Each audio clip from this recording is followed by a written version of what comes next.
중동 지역의 안보 환경이 급변하는 가운데 우리 한국형 전투기 KF-21 보라매가 아랍에미리트를 비롯한 여러 국가들로부터 이례적인 관심을 받고 있습니다. 전략경제협력 특사단이 UAE를 공식 방문하면서 우리 방위산업은 중동 시장에서 또 한 번의 큰 도약을 앞두고 있다는 기대감이 한층 높아지고 있습니다.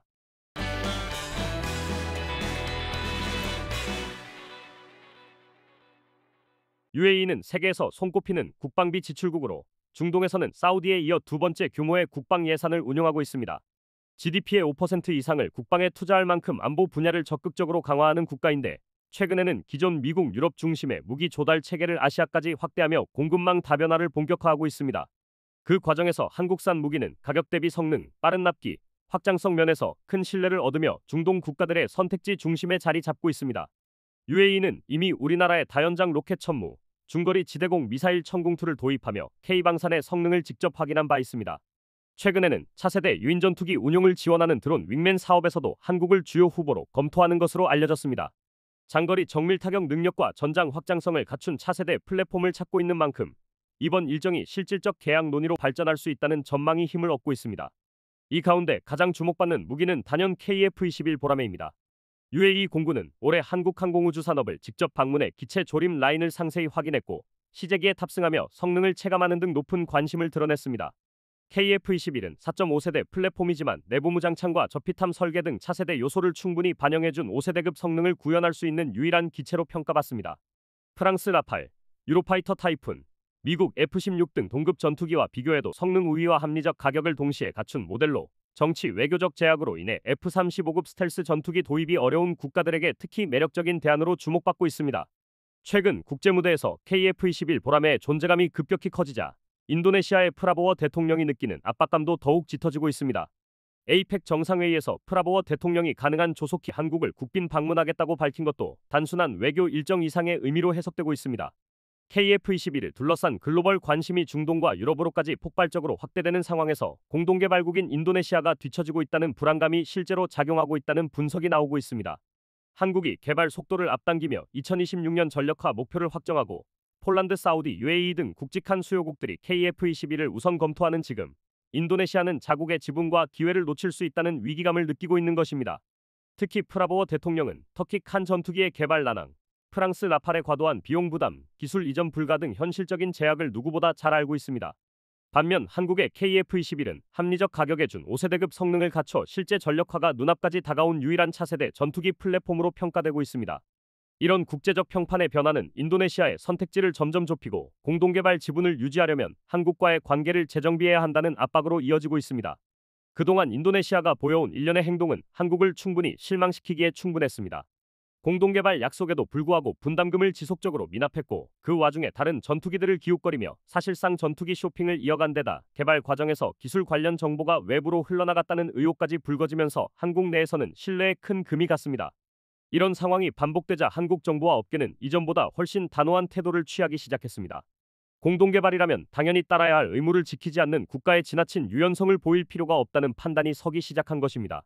KF-21은 단순한 무기가 아니라 한국 항공산업의 미래이자 전략적 국가 프로젝트이기 때문에 더 이상 인도네시아의 변덕에 발목 잡힐 이유가 없다는 기류가 강하게 형성됐습니다.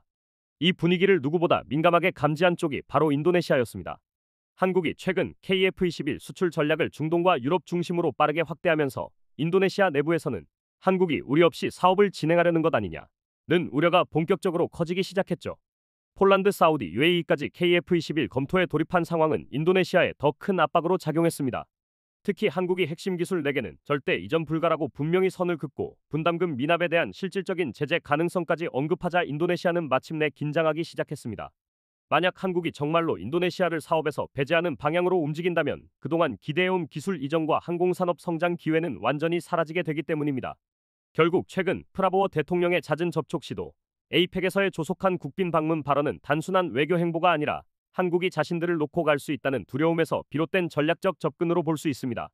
필리핀이 KF-21 보라매 도입을 적극적으로 추진하고 있다는 소식이 전해지며 인도네시아는 사실상 초비상 상태에 돌입했습니다. 공동개발국이라는 지위를 활용해 여유롭게 움직이던 인도네시아 입장에서는 그동안 미뤄왔던 선택이 이제는 뒤늦은 후회로 돌아오고 있는 셈입니다. 국제 군사 전문 매체 내셔널 인터레스트 역시 한국, 필리핀의 KF-21 12대 판매 검토라는 보도를 내며 필리핀이 KF-21 블록원 전투기 10여 대를 우선적으로 도입하는 방안을 적극 논의 중이라고 전했습니다. 여기에 사우스차이나 모닝포스트도 한국이 필리핀과 추가 전투기 구매 협상을 진행 중이라며 한국 항공산업의 가장 강력한 장점으로 지리적 근접성, 기술 이전 가능성, 그리고 강력한 애프터 서비스 체계를 높이 평가했습니다. 즉, 필리핀은 단순히 전투기를 사려는 것이 아니라 향후 10년 이상의 전력 운영을 안정적으로 책임질 확실한 파트너를 찾고 있는 것이고 그 자리에 한국이 거의 확정적으로 올라선 상황입니다. 이 소식에 중국은 즉각 반발했습니다. 중국은 필리핀이 KF-21을 들여오면 남중국해 분쟁에서 전략적 균형이 크게 흔들릴 수 있다고 판단해 위험한 결정이라고 반응했습니다. 중국산 J-10 전투기를 인도네시아에 밀어넣으려 하던 중국 입장에서는 한국의 KF-21이 동남아 시장에 본격적으로 진입하는 상황이 달갑지 않을 수밖에 없습니다. 문제는 인도네시아가 이 와중에 중국산 J-10을 유일하게 찬성했던 국가라는 점입니다. 인도네시아는 J-10시 도입 의사를 밝히며 중국과 협력을 강화하는 듯 보였지만 막상 계약 단계에서 생각지도 못한 난관에 부딪혔습니다. 인도네시아가 원했던 최신형 J-10C가 아니라 중국은 구형 플랫폼인 J-10AB 기반의 J-10S 제12형을 슬그머니 제안한 것입니다. 사실상 중고나 다름없는 비행기를 신형인 것처럼 끼워 팔려던 셈이죠. 게다가 이 구형 모델은 부품 노후화가 진행 중이고 최신 개량형과 물류 체계가 달라 유지비가 훨씬 많이 드는 비효율적인 기체였습니다. 인도네시아가 중국산 전투기로 한국을 견제하려다가 오히려 중국의 꼼수에 제대로 뒤통수를 맞은 상황이라고 봐도 무방합니다. 사태는 여기서 끝이 아닙니다. 인도네시아는 그동안 한국의 KF-21 공동개발을 소홀히 하며 다른 나라 전투기를 기웃거렸지만 이제는 그 자리마저 필리핀에게 뺏길 수 있다는 위기감에 휩싸였습니다. 필리핀이 KF-21 블록원의 초기 고객이 된다면 개발 파트너였던 인도네시아의 입지는 사실상 흔들릴 수밖에 없습니다. 심지어 일부 인도네시아 네티즌들은 우리 허락 없이는 KF-21을 필리핀에 팔 수 없다라는 황당한 주장까지 내놓았습니다. 그러나 한국은 이미 인도네시아의 태도 변화를 주시하며 필요할 경우 관계를 재조정할 수 있다는 입장을 확고히 하고 있습니다. 북한, 중국과 밀착하는 인도네시아의 최근 행보 역시 한국이 쉽게 믿고 갈 수 없는 요인이 되고 있습니다. 한편 필리핀은 기존의 F-16 전투기 20대를 미국에 요청했지만 미국이 대당 약 4천억 원이라는 상상을 초월한 가격을 요구하며 협상이 사실상 중단됐습니다.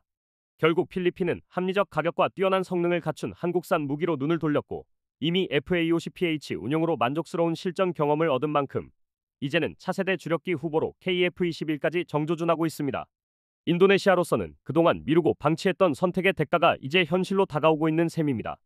KF-21을 둘러싼 경쟁은 더 이상 기술이나 가격 수준의 문제가 아니라 누가 한국과 진짜 파트너십을 구축할 것인가를 기준으로 재편되고 있습니다. 한국의 보람에는 이미 동남아와 중동 시장에서 새로운 질서를 만들어내고 있으며 인도네시아의 흔들리는 입지는 그 변화의 속도를 더욱 뚜렷하게 보여주고 있습니다. 최근 흐름을 보면 이제는 한국이 인도네시아를 붙잡아야 할 이유가 점점 사라지고 있습니다. 오히려 KF-21 보람의 위상이 급상승하면서 한국이 선택할 수 있는 파트너 국가의 폭이 폭발적으로 넓어지고 있습니다. 폴란드가 유럽 시장에 문을 열고 사우디아라비아와 UAE가 중동의 중심에서 깊은 관심을 보이며 필리핀은 동남아 최초의 KF-21 운용국을 노리고 있습니다. 이 모든 변화가 한국의 협상력을 전례 없이 강화시키고 있습니다. 이런 상황에서 인도네시아는 자신들이 더 이상 대체 불가능한 개발 파트너가 아니라는 현실을 뼈저리게 체감하게 됐습니다. 과거에는 분담금을 미뤄도 타국 전투기를 기웃거려도 한국이 언젠가 이해해줄 것이라는 오만한 여유가 있었지만 지금은 모든 카드가 한국 쪽으로 넘어간 형국입니다. KF-21을 원하는 국가들이 줄을 서기 시작한 만큼 한국 입장에서는 인도네시아에 끌려 다닐 이유가 전혀 없어진 것입니다. 오히려 한국은 이제 자신에게 가장 도움이 되는 국가와 전략적 파트너십을 체결할 수 있는 위치에 올라섰습니다. 기술 협력, 생산 분담, 정비 거점 구축 등 미래 산업 구조를 유연하게 설계할 수 있는 선택권을 확보한 셈입니다. 한국형 전투기 개발의 가치는 이미 글로벌 표준으로 자리 잡고 있고 세계 각국이 보라매와 함께할 기회를 얻기 위해 적극적으로 움직이는 상황입니다. 이렇듯 한국이 주도권을 완전히 되찾은 지금 인도네시아가 느끼는 긴장감은 결코 과장이 아닙니다. 보라매의 성공이 단순한 무기 수출을 넘어 국가의 전략적 외교 지형까지 바꾸고 있다는 사실이 명확히 드러나고 있습니다. 앞으로 누가 KF-21과 함께 미래 항공전력의 주도권을 잡게 될지는 더 이상 인도네시아가 결정하는 문제가 아니라 한국이 선택하는 문제로 바뀌었습니다.